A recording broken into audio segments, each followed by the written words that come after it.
Good morning सभी students को। Good morning, सुप्रभात, नमस्कार।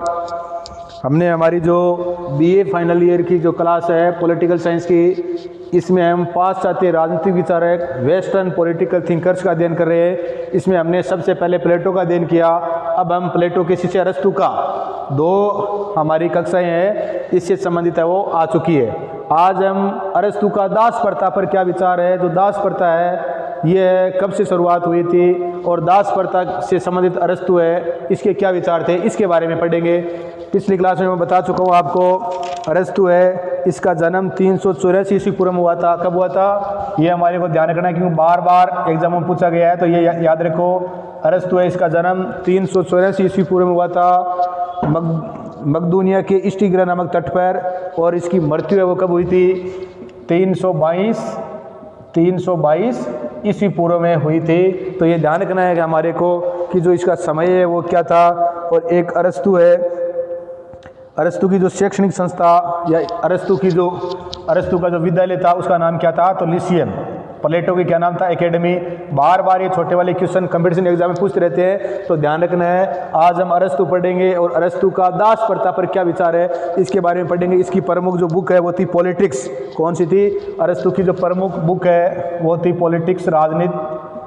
तो ये ध्यान रखना है, ये इसकी प्रमुख बुक थी और इसके लिए इसको जाना जाता है। और राजनीति विज्ञान को इसने क्या कहा था, सर्वोच्च विज्ञान कहा था। राजनीति विज्ञान को सबसे पहले सर्वोच्च विज्ञान या विज्ञान करने वाला कोई अगर विचारक था तो वो कौन था, अरस्तु। और इसने राजनीति का क्या किया था, तुलनात्मक अध्ययन किया था। क्या किया था, तुलनात्मक। और अपने समय में, ये उस समय की बात है 384 ईस्वी पूर्व से लेकर 322, तो इसने उस समय भी लगभग 158 जो देश है उनके संविधानों का इसने क्या किया था, अध्ययन किया गया था। तो इस प्रकार से ये बहुत बड़ा क्या था, एक प्रकार का वैज्ञानिक था।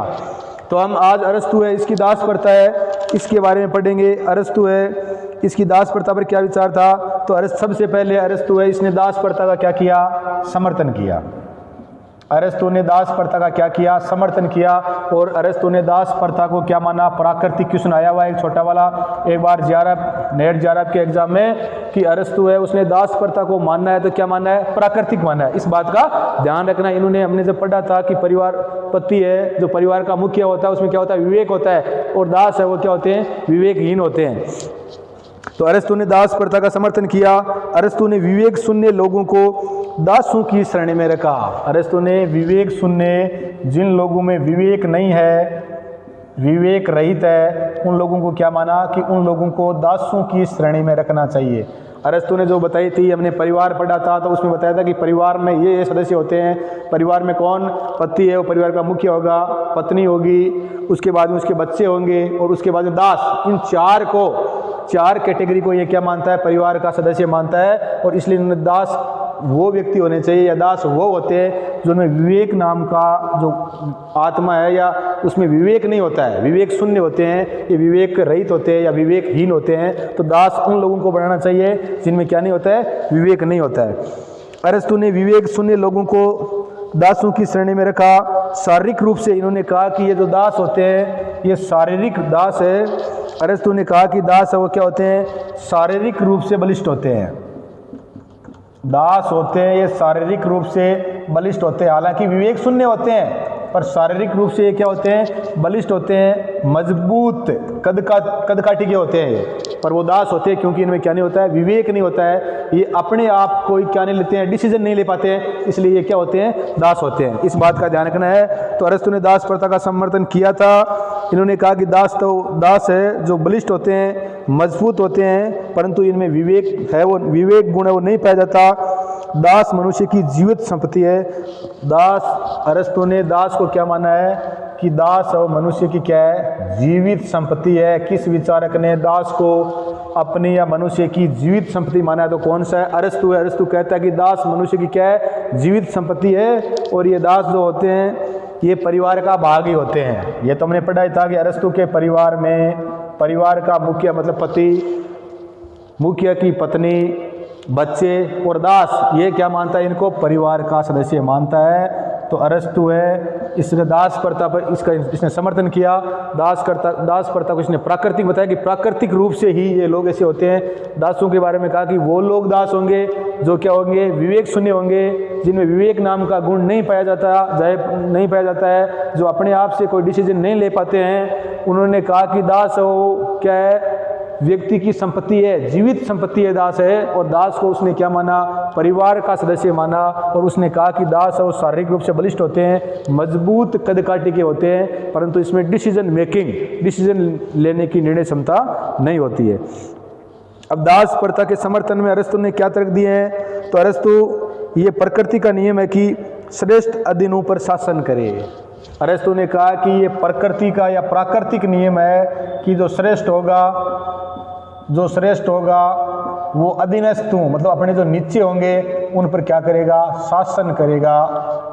इसलिए अरस्तु ने दास प्रथा को प्राकृतिक माना है। इसने कहा है कि जो श्रेष्ठ होगा, प्रकृति का नियम है। अरस्तु क्या कहते हैं कि ये प्राकृतिक नियम है या प्रकृति का नियम है, जो श्रेष्ठ होगा वो अपने अधीनस्थ या जो नीचे लोग होंगे उन पर क्या करेगा, शासन करेगा। अरस्तु ये प्रकृति का नियम है कि श्रेष्ठ अधीनों पर शासन करे, अतः दास प्रथा क्या है, प्राकृतिक है। मैंने आपको पहले बोला था कि ये क्वेश्चन आया हुआ है कि अरस्तु ने दास प्रथा को माना है, तो क्या माना है, प्राकृतिक है, क्योंकि ये कहता है कि प्रकृति का या प्राकृतिक, ये प्रकृति का नियम है, ये प्राकृतिक नियम है कि जो श्रेष्ठ होगा वो अपने अधीनस्थ होंगे उन पर क्या करेगा, शासन करेगा। तो अरस्तु की जो दास प्रथा है वो क्या है, प्राकृतिक है। इस बात का ध्यान रखना है, बार बार यहाँ से क्वेश्चन आया हुआ है। दास प्रथा, दासों व स्वामी दोनों की, पर अरस्तु ने कहा है कि जो दास प्रथा है, अरस्तु ने कहा है कि जो दास प्रथा है ये दास व स्वामी दोनों के लिए क्या है, उपयोगी है। दास प्रथा है ये दास और स्वामी दोनों के लिए क्या है, उपयोगी है। उपयोगी किस प्रकार है, स्वामी के लिए इसलिए उपयोगी है कि दासों द्वारा घरेलू कार्य करने से स्वामी को शासन कार्य में भागीदारी के लिए पर्याप्त समय मिलता है। अरस्तु कहता है कि ये स्वामी के लिए किस प्रकार उपयोगी है कि अगर जो घरेलू काम है, क्योंकि इसने अरस्तु ने जब परिवार पढ़ा था तो इसने बताया था कि परिवार में कौन कौन सदस्य होंगे, तो मुखिया की पत्नी, बच्चे और दास। तो दास होंगे तो वो क्या कर लेंगे, उसके घरेलू काम है वो कर लेंगे, और इसके कारण वो क्या कर पाएगा, शासन के कार्यों में, वो परिवार का जो मुखिया है उसको वैधानिक कार्यों का पता है, वो शासन कार्यों में क्या ले सकता है, भाग ले सकता है। क्योंकि दासों द्वारा घरेलू कार्य करने से स्वामी को शासन कार्यों में भागीदारी के लिए क्या मिल जाएगा, पर्याप्त समय मिल जाएगा। और अपना जो ये समय है वो किस में दे देगा, ये शासन कार्य में या राज कार्य में अपना समय दे देगा, क्योंकि इसको घरेलू कार्य नहीं करना पड़ेगा। और ये घरेलू कार्य, ये शासन कार्य में थोड़ा सा क्या होता है, दक्ष होता है, क्योंकि ये क्या होते हैं, इनमें विवेकशीलता पाई जाती है और ये विधि के भी क्या होते हैं, जानकार होते हैं। तो दासों के लिए किस प्रकार उपयोगी है, क्योंकि मालिक के साथ रहते हुए दासों में भी नैतिकता का विकास हो जाता है। भाई स्वामी के लिए या मालिक के लिए तो इसलिए उपयोगी है कि उसको घरेलू काम है वो नौकर कर लेता है या दास कर लेता है, इसलिए उसको समय मिल जाता है, तो वो शासन कार्यों में क्या ले सकता है, राज कार्य में भाग ले सकता है। तो दास के लिए किस प्रकार है, दास जब परिवार में रहता है तो उसमें क्या हो जाता है, नैतिकता का विकास हो जाता है, क्योंकि वो देखता है और मनुष्य जहाँ रहता है वहाँ से कुछ न कुछ क्या करता है, सीखता है। तो दास में नैतिकता का विकास हो जाता है और इस श्रेणी से वो क्या कर सकता है, बाहर निकल सकता है। इस बात का ध्यान रखना है। दासों के लिए इसलिए उपयोगी है क्योंकि मालिक के साथ रहते हुए दासों में भी नैतिकता का विकास हो जाता है, क्योंकि जब इनका मालिक है वो शासन कार्य में या राज कार्य में विधि का जानकार होता है, तो उसके नौकर है उसमें भी क्या होगा, धीरे धीरे विकास होगा। तो दोनों के लिए अरस्तु की जो दास प्रथा है दोनों के लिए उपयोगी है, ये मैंने आपको बता दिया है। दास प्रथा है वो प्राकृतिक है, दास को इसने जीवित संपत्ति माना है, ठीक है। और दास वो लोग होंगे जो विवेक रहित होंगे, जिसमें विवेक नाम का गुण नहीं पाया जाएगा, परंतु ये शारीरिक रूप से बलिष्ठ और मजबूत कदकाठी के होंगे। इन बातों का ध्यान रखना है। बारकर एक राइटर्स है, एक राजनीतिक विचारक है बारकर।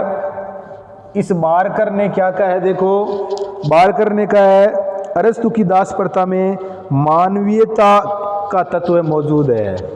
अरस्तु की जो दास, बारकर ने कहा है कि जो अरस्तु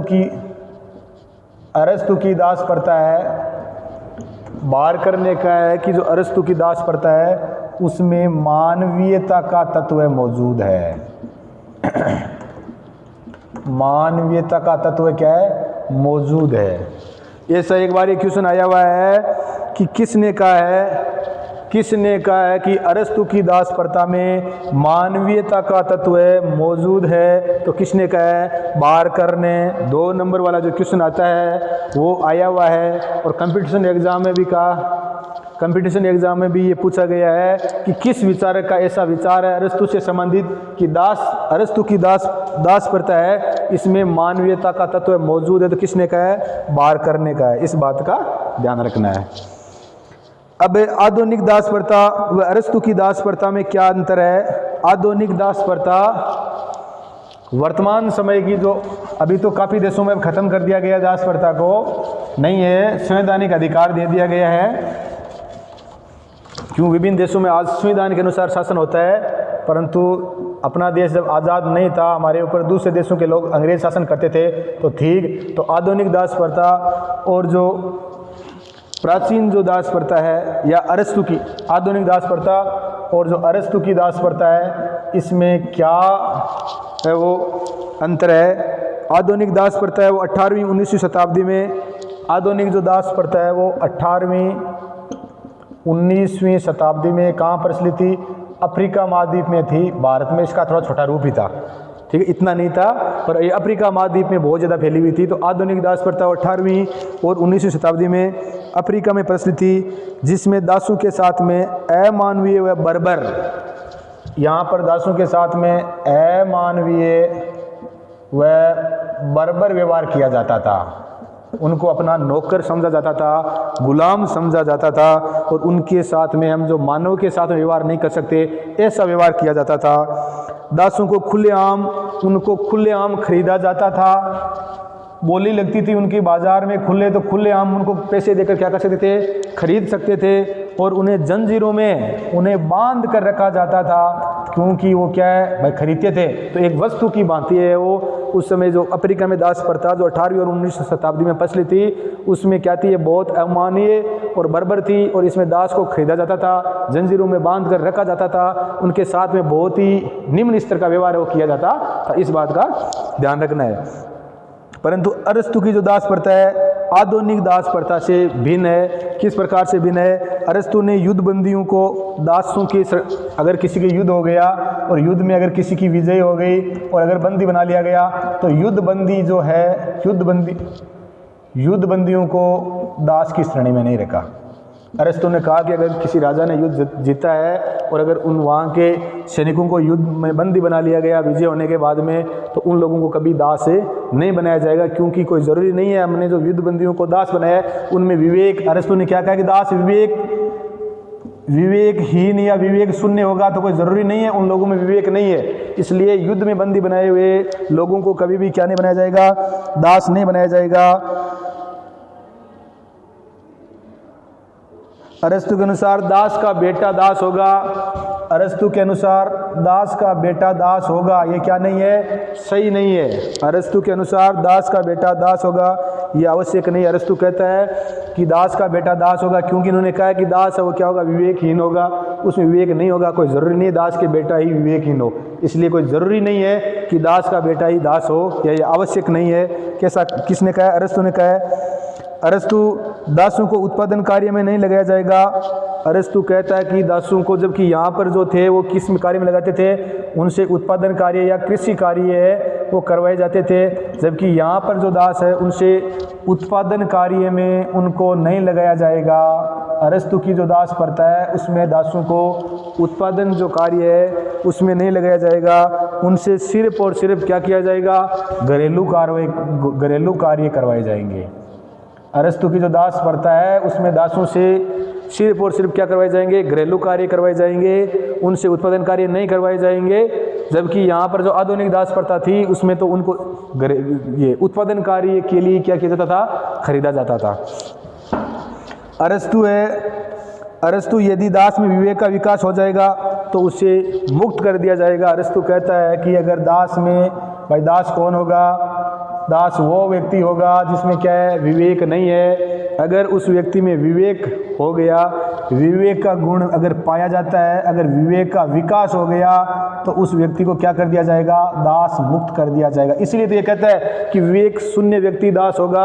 दास का बेटा कभी क्या नहीं होगा, दास नहीं होगा, क्योंकि कोई जरूरी नहीं है कि दास के जो बेटा होगा वो विवेक शून्य होगा। हो सकता है उसमें विवेक पाया जाता है, और अगर दास घरेलू कार्य करते हुए अगर उसमें विवेक